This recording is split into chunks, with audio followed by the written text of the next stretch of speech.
Hello, and thank you for joining us today on Matters of Substance. This is Carly, and I have Kaitlyn here with me today. Good morning. Good morning, Kaitlyn. So today we have a very special guest. We have Greg Sims. He is a teacher here in Porter County, the Porter County Council member, and what we're going to talk about today is how he founded the Porter County Suicide Prevention Task Force. Thank you for joining us. Oh, well, thank you for having me. Yeah, we're super excited to have some conversation with you. As we all know, suicide prevention is very important. There's been a rise in suicides over the last few years. And so we're going to have some conversation about what Porter County's doing and what Greg here is doing to help reduce suicides in Porter County. So, Greg, would you mind sharing what started this whole process for you? Because the task force is fairly new, correct? Yeah, we started last October, not this year, the year before. And what happened was we were at a council meeting. The coroner came in front of us, asked for $20,000 for, she said, consultation fees.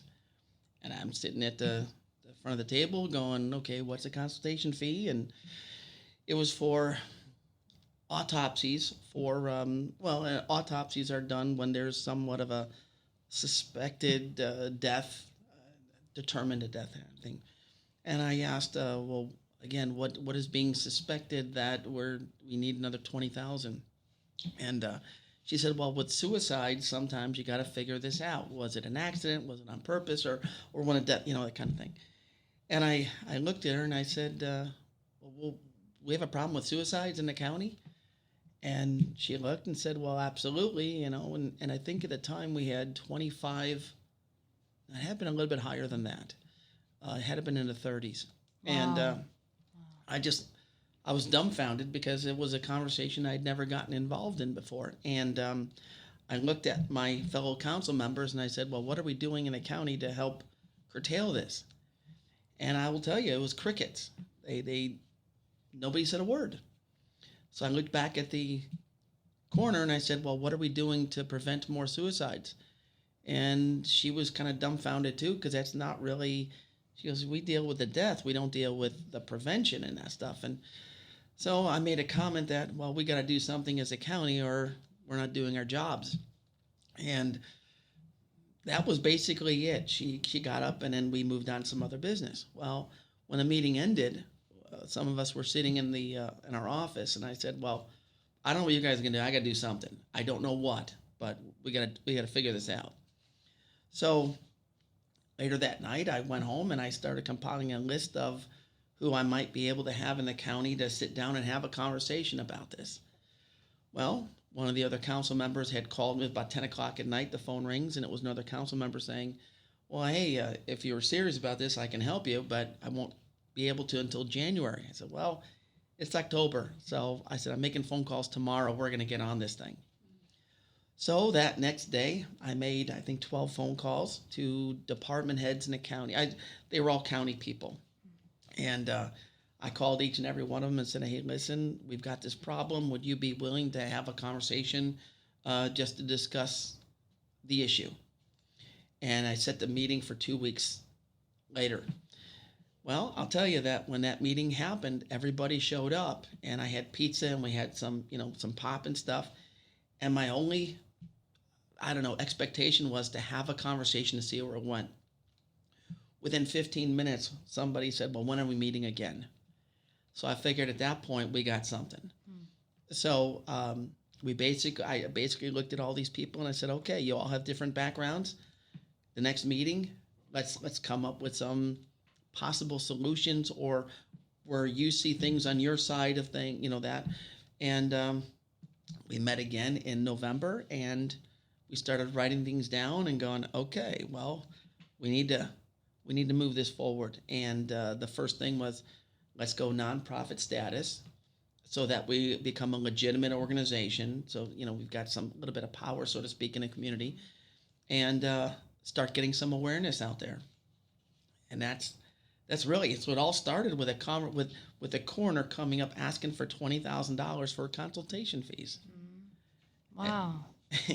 That is very interesting because it was, it it helped you and everyone else. You kind of really said, okay, you took that in, you absorbed that information and kind of formulated it in your brain. Like, okay, if they're needing all this money to determine, the cause of death or the manner of death or whatever, you took that to the next level, which is, if this is happening so much that now they need more funds to determine whether this person's death was an accident or intentional. I mean, so you really, I think that's what sometimes we're lacking, is that person who kind of pushes and pries a little bit forward and more to get people to act and to think and to, organize groups. I think that's what we're missing in a lot of things in, the county, different areas of prevention that we could also be working on. So, I mean, that sounds like a great, a powerful start to a story. So. Yeah, and you mentioned that you had 12 people come together. So that just shows, I mean, working from a perspective where, Kaitlyn and I, we run meetings and things like that pretty frequently. And getting 12 people to come together in that short of a time, that shows some power or some need behind what the conversation was going to be. So, well, and what I didn't realize was everybody in that room was touched somehow by a suicide. But it goes beyond just the suicide. For example, somebody in a room had somebody who attempted it early in their life, and it was a mother, and they were really young, and they remembered that the ambulance came, something had happened, but it was kind of, the father had kind of said, don't ever talk about this, and because it's embarrassing, that kind of a thing. And then they said that when the mother, she went to like a 2-week program. Actually, he didn't even know exactly where they went, but because he was so young. But when he came back, the guy had no idea. I didn't know what to do. Do you hug her because she tried to leave us? Does she not like us anymore? And I just sitting there listening, and this is somebody in their 50s now. Reflecting, I'm going, wow, that's some pretty heavy stuff. And then some other people said that somebody in their immediate family had killed themselves, and a neighbor, a coworker. So these are things that it shocked me how prevalent this is in our society, but no one's talking about it. Yeah. It's that embarrassment, or, and then you start getting this, and we started, like when we started masking up, I don't have this one here, but I made a suicide task force one. And I walked into the Walmart one day, and one of the greeters saw the mask and said, hey, can I talk to you for a minute? Okay. I mean, he had 2 of his siblings had killed themselves. Wow. And he just wanted to talk to somebody. And my first thing is, I'm not a counselor. I'm just a person.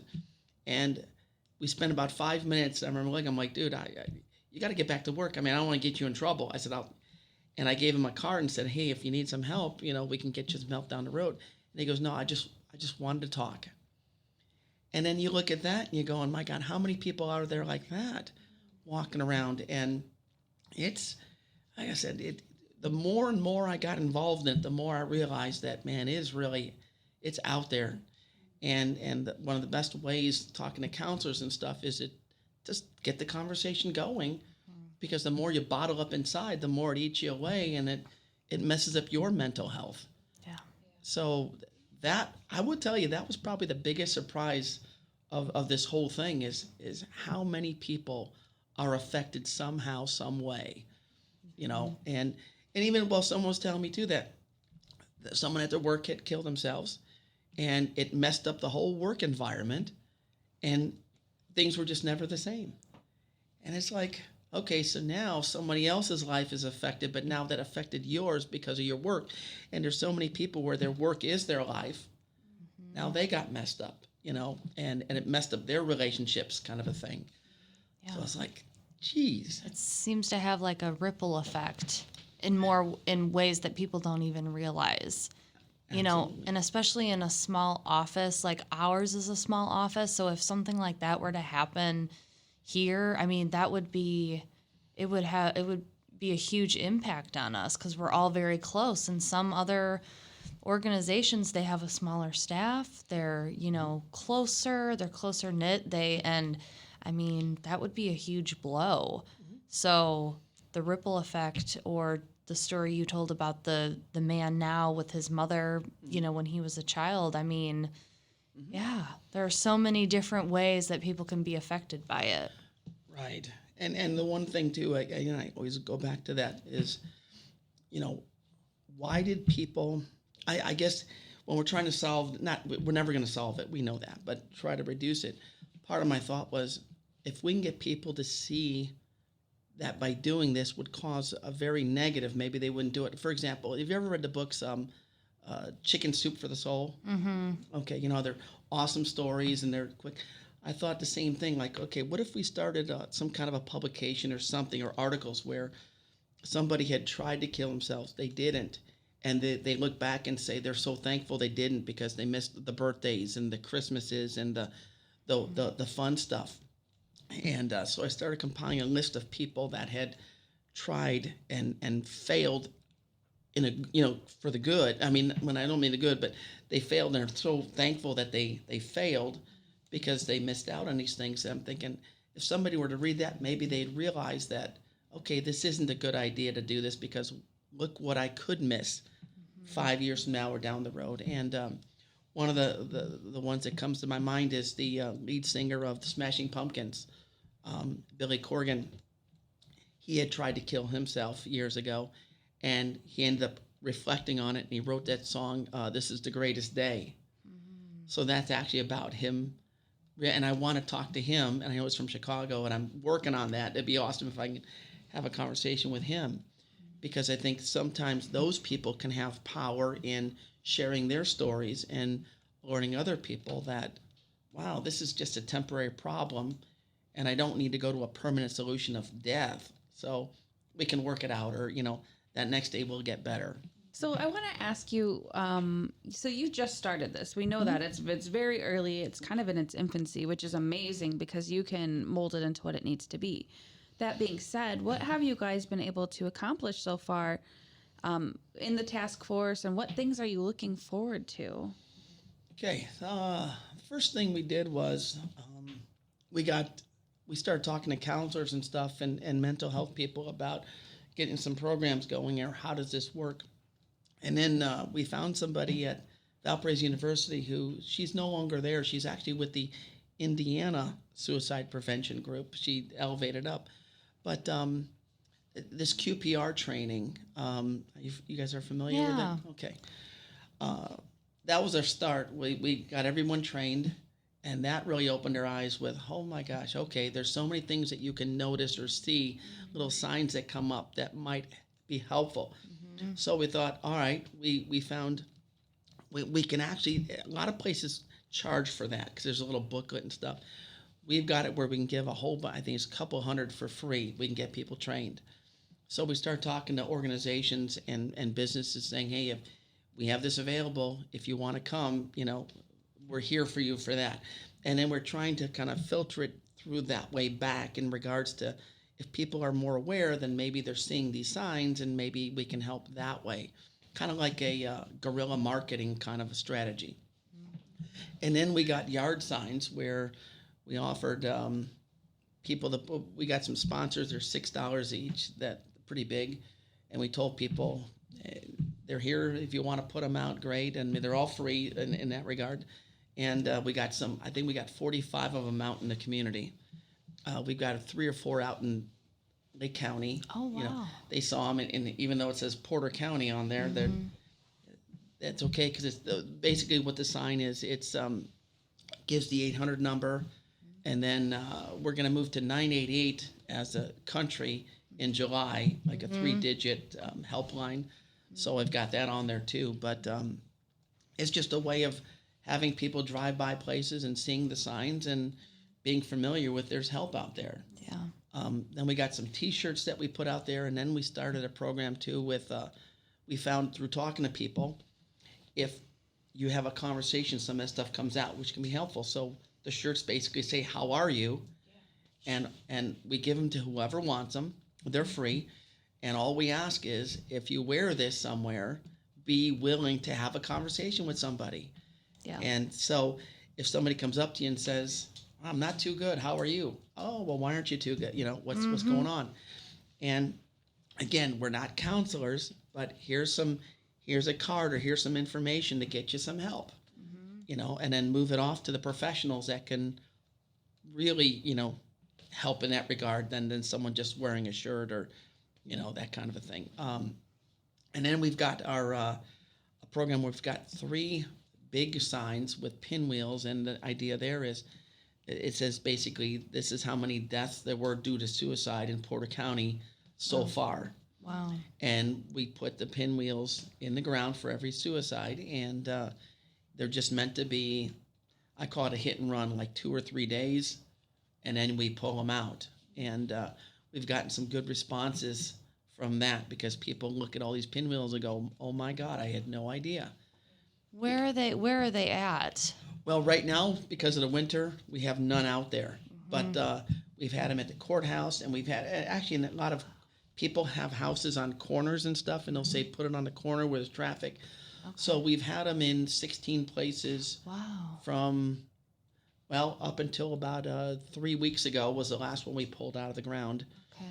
Because we figured with the cold weather, we didn't want the signs to get ruined and everything, but. And so they're separate pinwheels? Okay. And then so there's the separate pinwheels, and then is there a separate sign that explains what they're for that goes next to it? Correct. Okay. Just wanted to make sure. Yeah, and it's a pretty big sign. I mean, it's I think it's 2 feet by 4 feet. Wow. So they're really visible. Okay. And the pinwheels are big. They're like 4 feet tall. So it's not these little ones that you had on your bicycle as a kid. Oh, okay. We want it to be seen, and I'll tell you, I was pleasantly surprised. We had them we had them up at the Popcorn Fest in front of the courthouse. Wow. And I saw them. Okay, then there you go. Yeah, I was looking around. We had a couple signs we put out, and I saw that, and I had no idea what it was, but now I know. Yeah, and we've had really good comments, and to my pleasant surprise, they've never been messed with. Because I figured some kid's gonna walk by and pull the pinwheels, but that's been, and I hope that continues. But those are the things that we think about when we do stuff. Is like you have the awareness, but then you have, okay, is someone gonna take this or mess with it? And they've been respecting it so I'm hoping that's going to continue, because it really is. This whole thing should be very well respected and, noticed, and hopefully it's got an impact. Yeah. Right. So if somebody wanted to display the pinwheels once it warms up a bit, it can be anybody. So like if a church wanted to do it or just somebody wants to put it in their yard, who do they call to get that set up? Call me, or we have a Facebook with our prevention. Okay. So just get on the Facebook and contact us through that as well. Okay. Is your Facebook page just the Porter County Suicide Prevention Task Force? Exactly. Okay, perfect. So that's good to know, because it sounds like you guys have quite a few programs. Like, I know that Kaitlyn and I are familiar with what QPR is, but could you explain it a little bit for the listeners who might not know? Because I think that could be really beneficial for the community. Sure. The Qpr training is a way of identifying people that might need help in regards to they might want to harm themselves, they have suicide thoughts. It's about an hour and a half program where it just goes over scenarios, and like here's an example. You're at work and somebody starts giving away some of their things. And that's usually a sign of they're reaching a point where they're done and they want to get rid of some of their stuff to people that might appreciate it. Or some people that just say a couple cue words of, life is just not fun anymore, stuff like that. And then I will tell you, one of the biggest surprises that I got involved with the QPR is you go attack those words right away and say, are you trying to kill yourself? Now, years ago, those were things you would never even say. But now they want you to bring that out right front and center to challenge that other person to give an answer. And that answer then is going to be indicative of they need help or not. Right. It needs to be direct. And Correct. we just I don't know if you've gone through mental health first aid training. So mental health first aid is it's a training. It's how we cover suicide, but it's inclusive of all mental health illnesses. And so it's much longer, but we, when we deliver that training, there's a whole segment on suicide, and yes, there is a huge highlight on now this being direct, asking the direct question. Do you have thoughts of suicide? Are you planning to kill yourself? And using those words and, making sure you're asking the question that you want the answer to. Asking someone, are you thinking about hurting yourself? That's different than are you planning to kill yourself? So we are, very much on that train too, where we think it's important to get it out there and get the question out there, because it was like taboo to ask someone that before. Absolutely. And that takes it's not everyone that can go ask that person that. So that's what we try and tell people too, that, if you're going to do the QPR training, again, be mindful that you're going to be put in a situation that may be uncomfortable, but necessary to try and help somebody, and that. And then there's part of the training too, as you go through scenarios, role playing and stuff. Mm-hmm. And again, role playing has its moments, but we just try and make it as real as possible, so that these people can go out in the communities, or whether they're at home or even in the store, they might hear somebody right next to them looking at the same item you are, and they make a comment, and you're going, whoa, okay, and maybe you step in. But if we don't, then, we want to help people. So, you got to be, you're either, on board or you're not. And that's how we look at it too. We want people in our meetings or people that we talk to be with us, or just let us go, so that we're not wasting time, right. That kind of a thing. And so QPR, it stands for question, persuade, refer. Is that? Sounds right. Okay. I know it's hard for me to remember too. I just call it QPR. Yeah. But you ask the question. I think it is persuade. You're persuading them to not do, go through with their plan. And then you refer, keeping them safe for now. Because you're not a counselor. Exactly. And that's one thing too that I think a lot of people were a little bit hesitant, and they're like, well, I can't give up. Well, no, you're not expected to.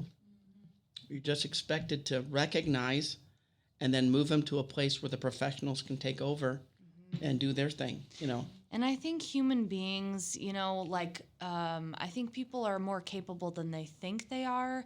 No, you're not a counselor. You're not going to be treating or diagnosing someone, but you can show compassion and empathy. That's really what a person wants in that moment between having those thoughts and getting professional help. They just want someone to acknowledge them, someone to listen to them. So as human beings, we are more than capable of being able to show that compassion in that being that go-between person. Mm-hmm. We can do it. We can, step up to the plate when we need to and just say, hey, are you okay?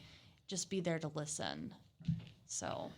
And absolutely. And that's the other thing too, is we're in such an isolated place. I mean, we've had suicides before, but it seems like when more people are isolated because of these conditions in the last year and a half, that can cause some more issues itself. And so bringing that out even more, again, having that personal conversation can be helpful, And one of the other things, as I'm holding it in my hand, that we had thought about was, I don't know, I was at a bar one time, and we're just looking at these things, and not these things, but coasters, and I got, wow, maybe we should get some with our advertisement on there. And so we had some made up, and matter of fact, I had 2,500 of them made up. And I will tell you that the bars have been very responsive to them, because we didn't know what. We thought, oh, they're all going to reject us because they didn't want this kind of, because it can be a little negative, I mean, you're putting this thing out there about suicides, and you want to go to a bar and have fun and relax. But I remember I was a bartender for many years too, and a lot of times bartenders are like counselors, people will go there and they'll have a beverage and they'll just open up to this stranger because they have no one else to open up to. And it's kind of interesting. So we thought, okay. And we did some research. A lot of people say they would want to be a part of that. But we went to some places and we noticed about 20 times people drinking, they look at a coaster. Wow. I know, isn't that weird? Yeah. So, a lot of people go, I want to be part of that research. You know what? It is brilliant. When I heard that you all were working on having coasters in there, I mean, it does. It makes sense. A lot of people, sometimes they're at bars. Maybe they are there just to have fun, and they have they're not depressed. They don't have thoughts of suicide. But there are a lot of people who go there, and they're there as a way to cope. And with alcohol, it's a depressant and all of that. And if someone is already having thoughts of suicide and they have that, they've crossed that threshold that, makes them at more risk to follow through with their suicide. And they're sitting there, that could be really life-changing. And I'm just glad that these establishments have been willing to take that. We haven't had one reject them yet, and and we're hoping that people steal these, take them home with you and whatever. And so, yeah, as a matter of fact, later today, I've got to go to a couple places and drop some more off. Or take a picture. They could even take a picture of it, so that way they have it on their phone or whatever. And we've got the QR code on here too for our Facebook. Oh, cool. So they can take that as well. Yeah. So it's something that, again, we're trying to think outside the box, trying to help as many people as possible, and that's all we can do. Yeah. So it's interesting. So we have I think we have a fair amount of our listeners, because for those listening, you're either listening to WVLP, the local radio station where we air, or you could be listening nationally. And the things that we've been discussing in today's talk is stuff that we're doing here in Porter County specifically. So if you are a part of Porter County and you're a community organization, there are certainly ways you can get involved, right? We could do Qpr training. Maybe they can display the pinwheels.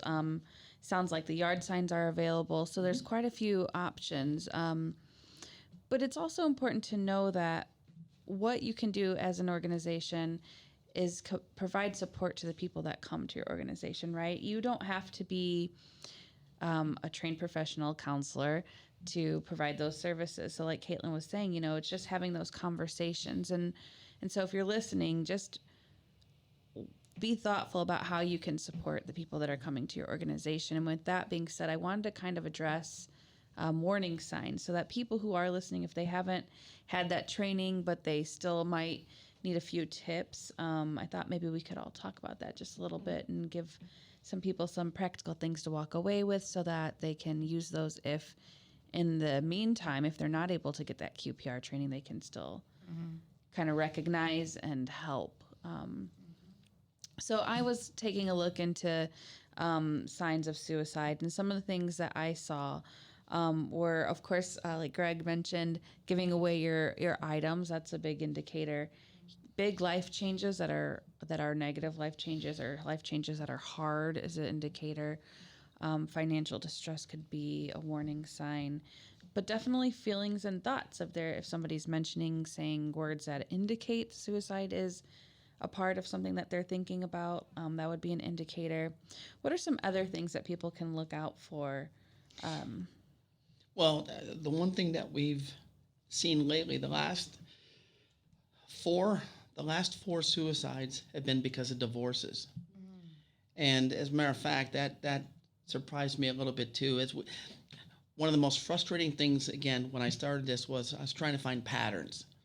And if we can find some patterns, then maybe we can isolate that and really help. There's no patterns out there. And other people, I said it to other people in other states, and they all say the same thing. They're like, yeah, good luck. If you figure that out, let us know, because we don't have it. Mitch Peters, you all know Mitch Peters, I'm sure. Yeah. He does a program with other lawyers every once in a while they have to take some, I'm going to say classes, like seminars, to keep their licenses current and stuff, some kind of certification. and we got him to do the last one on suicides. So like if I'm a divorce lawyer, and we're trying to tell the divorce lawyers to pay attention to their clients because there may be some signs there that they want to hurt themselves. We even had a divorce lawyer kill themselves. Yeah. You know, so that was a conversation that people weren't really getting into either, going, especially if there's kids involved. You know, like if someone's going to take custody, that's a lot for someone to deal with. Yeah. And so we wanted to alert people that when there's divorces, pay a little bit closer attention, hear what they're saying, because they may need some help as well. And let's get them some help. You know, the other thing too that I forgot to mention, and so it's kind of important, is we're going to do a lost team. It's a local outreach for suicide survivors. Okay. One of the things that blew me away, right, again, from the get-go, is when there's a suicide, a lot of times it comes out of nowhere. So you're blindsided by this. Now, not only do you have to deal with that tragedy, but now I've got to deal with a burial or a cremation. I've got to deal with cleanup if there was something in the house that was messed up. Because if there's blood left from a suicide in a house, that's considered toxic. You can't just call the rug doctor, come over and clean this. These are professional, specific organizations, and this could be anywhere from $10,000 to $12,000. Oh gosh. Yeah, again, I'm just like, you got to be kidding me. So what these lost teams do is and ours will be active in March, by the way. Oh. You go to the house, you find out there's the suicide. There's anywhere from 2 to 4 of you. You go to the house, you identify yourself, and you offer some information. Again, we're not counselors. We give them some mints because what we find is mints can be soothing because they're all upset. Right. You give them some water because if they're crying, they're going to be dehydrated, and sometimes your mind kind of doesn't think clearly when you're dehydrated. So here's some water, here's some mints, and here's some information. Here's some counseling information. Here's some funeral information. Here's some cleanup if we need information, and here's some support. And it comes in like a little, we'll call it a little bag. We haven't figured out our bags yet, but it'll be presented so that people are just aware of what help they might need immediately or next week or next month. And then basically we're there for as long as we need to be in support, and then that's it. So it might be 5 minutes, it might be a half hour. Right. But that's something that not very many counties will be if everyone that wanted to do this does it in the state, there'll be 13 counties that are participating in this program. Wow. And out of the 92 counties in the state.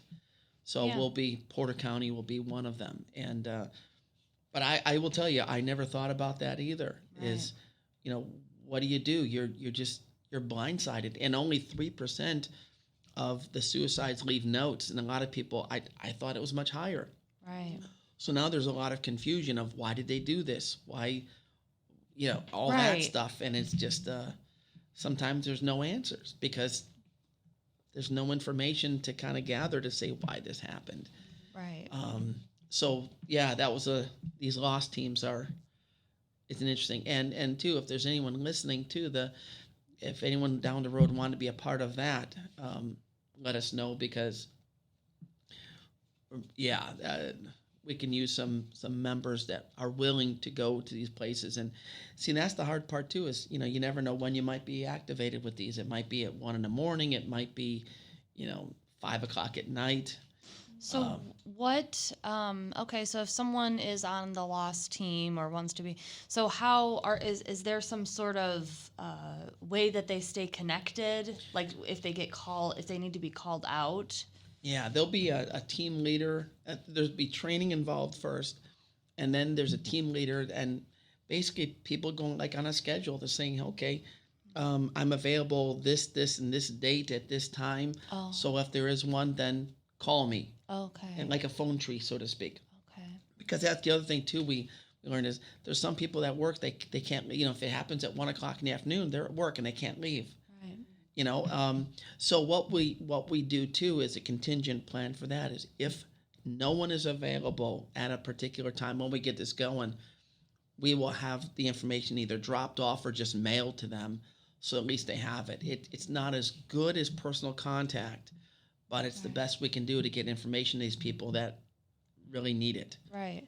And so so I'm guessing, I would think that this is how it has to be. So these lost teams are connected to like the coroner's department so that The coroner or 911. 911, right. Because those are your two entities that are going to, the 911, realistically, it's going to be the first, usually that's what people do. They call 911 to, there's a problem here. The police respond, paramedics perhaps respond, and then if there's, when they know it's the death, then the coroner gets involved. Mm-hmm. So then the lost team will be, and we're working on that now, which is the best way, the coroner or the 911. The other teams in the state that are going, they're running through the same thing, figuring out which group is better to contact them first. Okay. And then but that's what happens because the police aren't real, because the moment the police, sometimes the police aren't even called because it's a done deal and there's no harm, so there's no investigation. It's right. Yeah, it's really awkward. Yeah. I bet like when somebody passes away, like who's on hospice, you don't call 911. Yeah. I mean, you call hospice or I'm trying to remember, and then the funeral people come. Correct. There's no police involved, because if if there's no sign of a crime, but if it's evident or clear that someone, had taken their life. I don't know what people's real first thoughts are. Do I call 911? Sometimes I think people probably do. Right. Just out of fear or like that emergency thing in their brain. They're like, oh my gosh, but I think maybe sometimes people will just call, I guess, a morgue, the morgue. Well, the morgue is the hospital. That's, we don't really have, like a lot of big cities have an actual morgue location. We don't have that, so we use the hospital. But but again, see, that's part of the thing where people just, they're dumbfounded. They don't know what to do because they've never been in it. And we hope very few people are ever in this position. And it's confusing. So we're trying to just alleviate some of that confusion the best we can. Yeah. So it's So if somebody's interested in getting to be a part of the lost team, they can reach out to you all on Facebook, or I don't know if you want to share your number for them to call. What would be the best? That's fine. I mean, I give out my phone number. That's fine. You want me to? Yeah, just go ahead and 219-707-6316. Okay, and so to remember, that is for Porter County people specifically, because that's the city or the county we're looking at addressing. So, correct.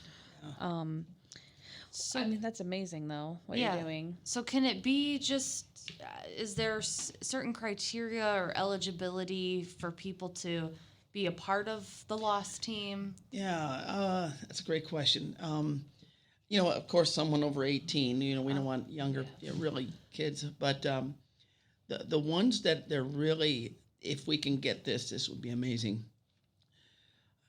If we have somebody that had been directly involved in a suicide in their life, and they, like, let's say, since we're all young, I'm the oldest one, I think, here, but let's say somebody, one of our parents killed himself, and we're familiar with that situation.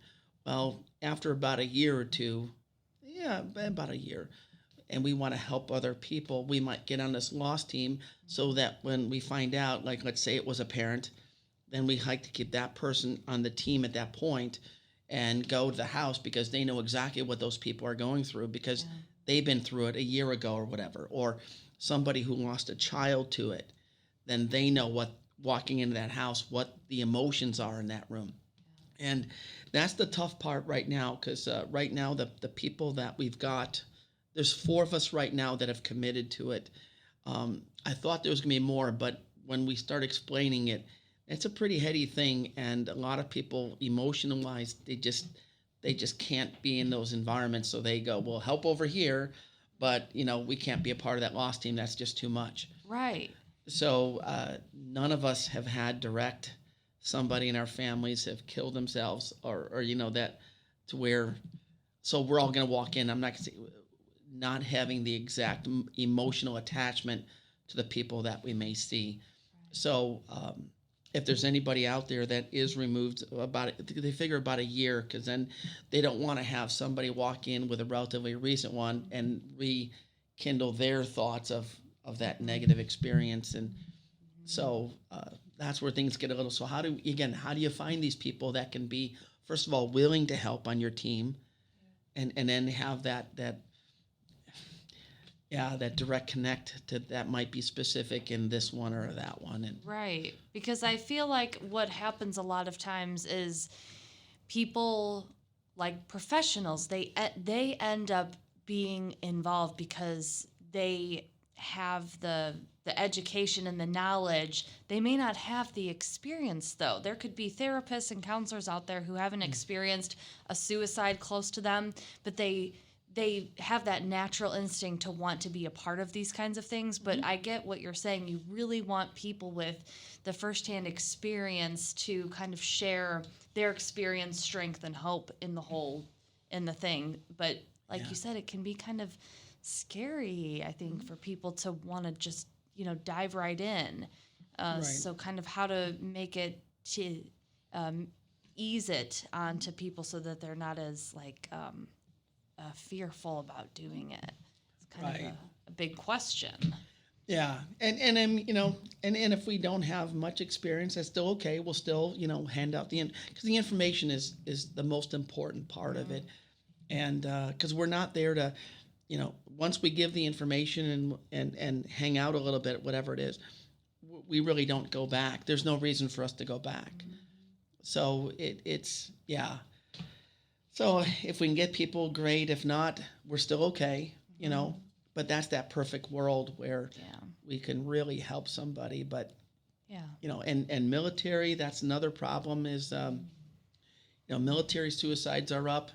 And we're trying to get, I think I've got somebody but the problem is their schedule is so, they have such limited extra time, so to speak, that they just, I don't know how, I hope we don't have to kick that in. Just like with anything, it would be really awesome if this lost team hardly ever went out because we didn't have to, Exactly. But, I get that. It's like you don't want to have it to be on call all the time. I mean, because that would be showing this is a tragedy going on way too often. But to know that you have that, to call on those people. So it's sort of like, well, nothing happens for 3 months, and then people, maybe they forgot to write it down or they're not available. They stopped, kind of trying to fit in that time to be available to go to one of those calls. But it's like, I get that. It's, it's a good thing to have it, but you don't necessarily want it to be in super high demand. Right. So. And I remember when we previously had chatted about this, I think it's something that's important for people to know is they're not going in alone. This is a team of people, right? Correct. So at each incident, there's going to be at least 2 would be the goal, right? Correct. Yeah. Correct. The optimal is 4, but yes, absolutely. Yeah.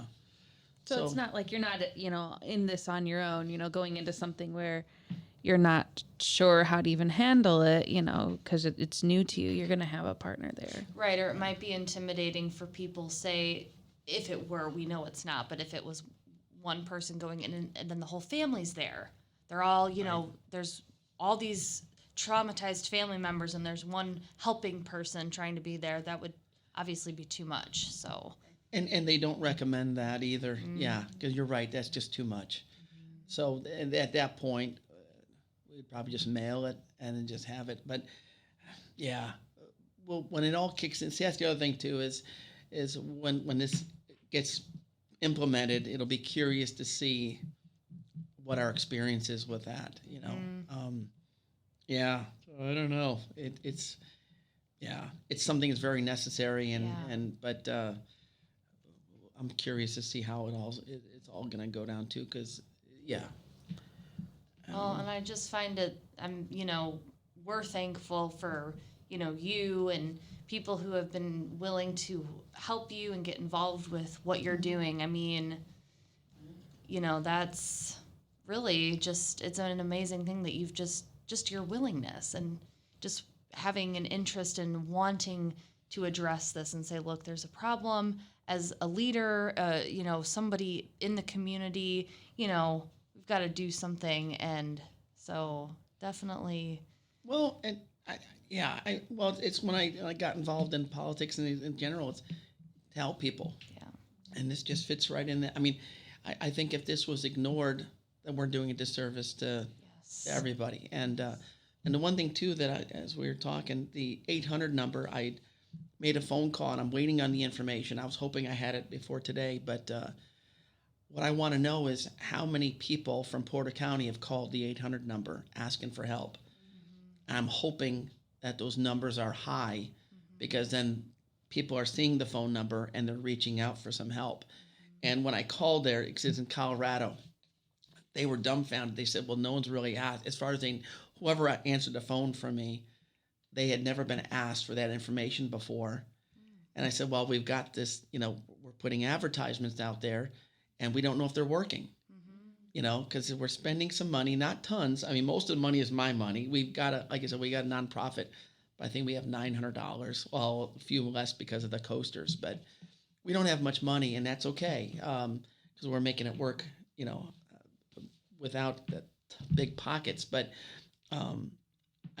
if we can find out that we've had more phone calls this month, say last month, then we know that something is kicking in. Yes. And then that gives us more motivation to get even more out there. Yes. And reach more people. So absolutely. Well, it's pretty amazing what you guys are doing because if we think about it, less than a year ago, none of this was in place. And I mean, I think you listed QPR, you talked about your pinwheels, the shirts, the yard signs, the coasters. I mean, that's 5 things. And if you've ever worked in kind of like a coordination role, that's a lot to do in less than a year. So it's pretty amazing that you guys are out there doing this. And I'm sure it's affecting change and helping people feel supported or seen. And that's really what we have to do. And all from you daring to ask a little more about, wait, what's going on here? This consultation fee. Mm-hmm. Yeah, exactly. And it's the power of a conversation. I've told it to a lot of people. It's amazing what you learn by just talking to people. And again, it seems like nowadays everything is about blasting somebody on social media, and it's not much of a conversation. It's just a, blast here and there, and people just calm down, talk with your neighbors, talk with your coworkers, talk with your friends. And it's interesting to see how many other things are out there that are either really cool things or things that they're neglected and they need to be enhanced a little bit, and and everything in between. So, well, we only have about 10 minutes left, and I wanted to approach one more topic, just to kind of see if we do have resources. I know we discussed it, but I can't remember if we have them or not in the community. But for people who are family members of somebody who did die by suicide, is there like a support group or something like that you're aware of that they could reach out to? And if not, then that's something we look at for the future, something that maybe we can rally together as a community to get going. Okay. I had a conversation with Porter Stark, 4 or 5 months ago. And what we kind of left that room is the moment the lost team kicks in, that part of the information that we will give them is having services, peer group services, and Porter Stark is willing to take that on. So yes, we will have peer group, and then we'll have a counselor-led support for not only people that have attempted suicide, but those that have been left behind by a suicide. So, because the other thing, again, those that tried and failed, there's not much help for those people because they're still here. And it's like, wait a second, right. We don't want them to redo that, So, yes, I would hope that within 3 months, 4 months, everything will be kind of going. But yes, I'm glad you asked that because and a lot of communities aren't doing that because they can't find people to lead the charge or to offer a facility Right. for people to come that they feel safe at. And like I said, Porter Stark is, I think Porter Stark in a lot of ways has gotten a bad rep with a lot of things. And, you know, they're trying their best with what they've got. Could it always be better? Absolutely. You know, there's no organization is ever doing the best they can. They try and you know, but they're on board with what we're doing. They're familiar with what we're doing, and they want to help every bit as everybody else. So, yeah, the partnership should be growing as we move forward. Okay, so we're hearing March of 2022 is going to be a big month. Oh boy, I know. We've got a lot coming up, but you know, I mean, I can't speak for everybody in the community, but I can say, you know, I appreciate what you're doing, and I'm sure there's so many others, so many who are listening today that have been affected by suicide and are just going to be grateful to know that somebody has finally stepped up to the plate to say, hey, we got to work on changing this. It's not okay just to watch the numbers go up. Right. So as we kind of close out here, is there anything else that we didn't cover that you wanted to share, or anything we missed? I mean, I think I'm pretty good on my end. Yeah, I think I hit everything I had. The lost team and again, if anyone wants any yard signs or get involved, you know, just let us know, and we'll more than willing to drop them off. Yeah, we may get some pamphlets out there. Now think about it too. We're working on some of that to hand out, like a little walking piece, so to speak. Cool. And those will have. Now that I'm thinking about it, we'll probably have those out within a month. Yeah, cool. We should be finishing the designs up, and then those will go to wherever people have those little displays in stores and stuff. Great. And and we're hoping people take a lot of those. And businesses, if there's any businesses out there that want us to stop by, or again, the QPR. One of the things too, I guess I can share, when we had that suicide at the Walmart in the parking lot. I was really upset by that one, because this was a person standing outside the store kind of talking about self-harm, and they were ignored. And then they end up walking to their car, and then somewhere along the way, somebody called the Valpo non-emergency line to do a wellness check. By the time the police got there, it was too late. And I always thought, gosh, that was one that if someone stepped up, we could have prevented, at least then, you know, they would have gotten some help. Now, who's to say that they wouldn't have done it a week down the road or a month? We can't, speculate on that. But because when we sit back and say, how are we helping, or that would have been one thing that we could have looked and said, yeah, we made a difference at that one point. But, Right. you know, it is what it is. We can't go back in time and change it, unfortunately. But Well, something important to note is that in the state of Indiana, we are mandated reporters. So whether you're a professional or you're just a person, whoever you are, you actually have, you know, a due diligence to call. And if you believe that if you heard somebody say that they're thinking about killing themselves, or if they're, you know, if they have said something about hurting or killing somebody else, you actually have a responsibility to call 911, and you have to do your due diligence to say that you tried to stop it or have it somebody interfere with that. But I know it can be kind of hard, probably, you know, sometimes you just, I'll call the non-emergency line, you know, less, you know, dramatics, you know, here they come with their sirens and their police cars and everything. Yeah, I can see why it's intimidating to some folks, but we do have a responsibility to protect our, you know, fellow Hoosiers. right, like a good Samaritan. Yeah. Yeah. Mm-hmm. Mm-hmm. And I think we can always just err on the side of safety. If you call 911 because you think somebody is at risk of harming themselves or somebody else, the worst case scenario is the cops come and, you know, that you were wrong.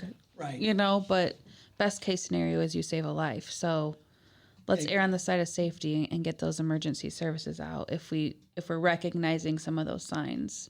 Absolutely. Yeah. Well, I just want to say thank you so much for joining us today, Greg. And if we could just give that one last time, the contact information for people, and actually the number they can call if they themselves or somebody they know is struggling with thoughts of suicide. Yeah, the helpline is 1-800-273-8255, or you can text 741-741, and then and my phone number again, if anyone needs anything, resources, 219-707-6316. And yeah, always be happy to and willing to help out whoever needs it. Well, thank you so much for joining us today, and thank you all for listening to Matters of Substance. And that's, I think, a great place to end our show. Thanks, Greg. Thank you. We appreciate it.